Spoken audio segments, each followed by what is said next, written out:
Vamos então ao resumo da paideia formação do homem grego. Então, o autor é um especialista em filosofia antiga, ele é alemão, radicou-se nos Estados Unidos em função do nazismo. A obra foi escrita entre 1933 e 47. Recebeu crítica dos nazistas, então ele não é considerado um autor nazista, embora a obra dele tenha conteúdo racista, sexista, eurocentrado, enfim. A ideia geral dessa obra é explicitar o conceito da paideia grega, e ele compreende que todo povo que alcança um certo grau de desenvolvimento deixa um legado, transmitindo a sua tradição. Por isso, ele entende a importância da obra grega como sistematizadores de um ideal de educação.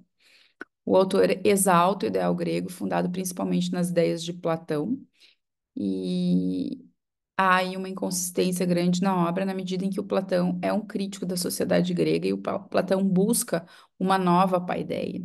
E o Jäger lê o Platão como se fosse a paideia sem as críticas. Então tem aí essa pequena inconsistência. A obra é dividida em três partes, três grandes livros, né? Primeiro, a fundação, o crescimento e a crise de formação. A segunda, a ruína do Império Ateniense. A terceira, a restauração espiritual do século de Platão, da cultura grega como um império, universal. Então, esse breve resumo vai explicitar, né, o que significa a paideia. Então, pode ser traduzida por esses cinco termos: civilização, cultura, tradição, literatura e educação. Com relação à literatura, ela é considerada, na introdução, a expressão real de toda a cultura superior. Então, se reconhece uma superioridade da literatura.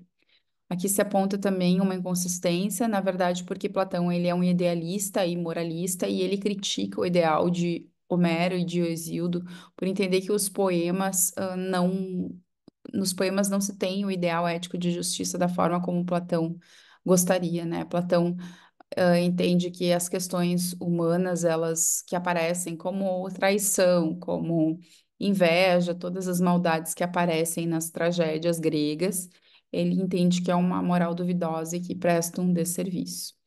Tem uma parte também de Platão que critica as artes, porque elas eram expressão do mundo sensível e não da verdade, que é aquela que se obtém pelo mundo das ideias.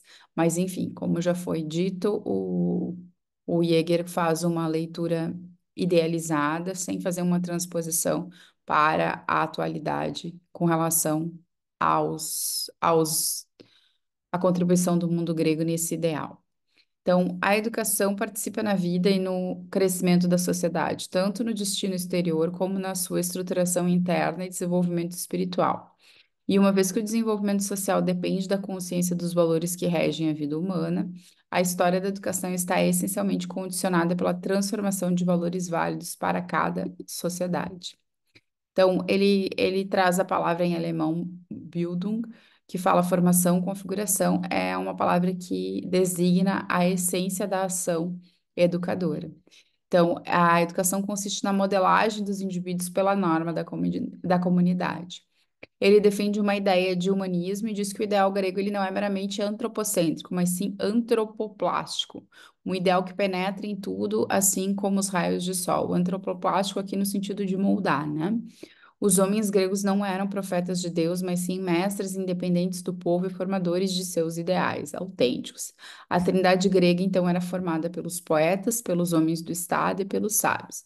Dentre esses homens de Estado estariam os filósofos, os retóricos e oradores, e não os artistas que ele chama de mudos, como escultores, pintores e arquitetos, que são os homens da praxis, que há aqui um ideal de contemplação, um ideal de superioridade, de aristocracia. Então, esses que botam a mão na massa seriam relegados a uma outra, a uma outra categoria. Aqui seriam os poetas, né, não mudos, que são os autores das grandes tragédias. E também os legisladores. Fala também sobre a figura do sábio. O homem não como um eu subjetivo, mas como a consciência gradual das leis gerais que determinam a essência humana. Então, nesse ideal de humanismo, não há individualismo.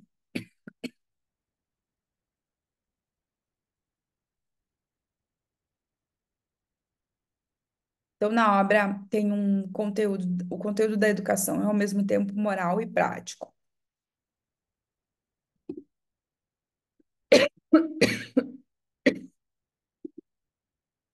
Conteúdo, então, da educação é ao mesmo tempo moral e prático, né? Ele é feito de mandamentos, preceitos de moralidade, comunicação de conhecimentos e aptidões profissionais. Várias questões do vocabulário grego aparecem ao longo da obra, né? Aqui tem a questão da arete, né? Que são os preceitos de moralidade, a virtude, né? Virtude heróica, idealizada pela figura dos heróis dos poemas. A tecne, que é a comunicação de conhecimentos e aptidões profissionais. E ele também defende a nobreza como um ideal definido de homem superior, uma aristocracia espiritualizada e a diferenciação natural de valor espiritual e corporal dos indivíduos. Então, essas são algumas das ideias principais da paideia. Lembrando também que traz o ideal de eudaimonia, traz a concepção de cosmos, traz a validação da escravidão, então ele relê depois e ainda assim reafirma depois de tantos anos os absurdos que foram perpetrados naquela época. É uma obra extensa de conteúdo histórico e também de conteúdo filosófico. Ó, percorrendo o índice da obra, ele vai tratar de várias passagens, vai falar sobre Ésquilo, vai falar sobre Sófocles, vai falar sobre os sofistas, vai falar depois sobre Sócrates, sobre Platão, que é a maior parte que ele fala bastante sobre Platão. Ainda sobre Platão, vai falar sobre o Górgias, sobre o Mênon, sobre o banquete, vai falar sobre a República. Depois, no quarto livro, ele vai falar sobre a técnica, que é a medicina, e aí vai trazer Isócrates, vai trazer Xenofonte, voltar com Platão, vai falar sobre Platão e Dionísio. Na última parte, ele vai falar sobre as leis, sobre a missão educativa do legislador. Vai também falar sobre uma série de conceitos sobre educação, né? O valor da lei como uma forma de conformar condutas. E, enfim, esse é o resumo da obra.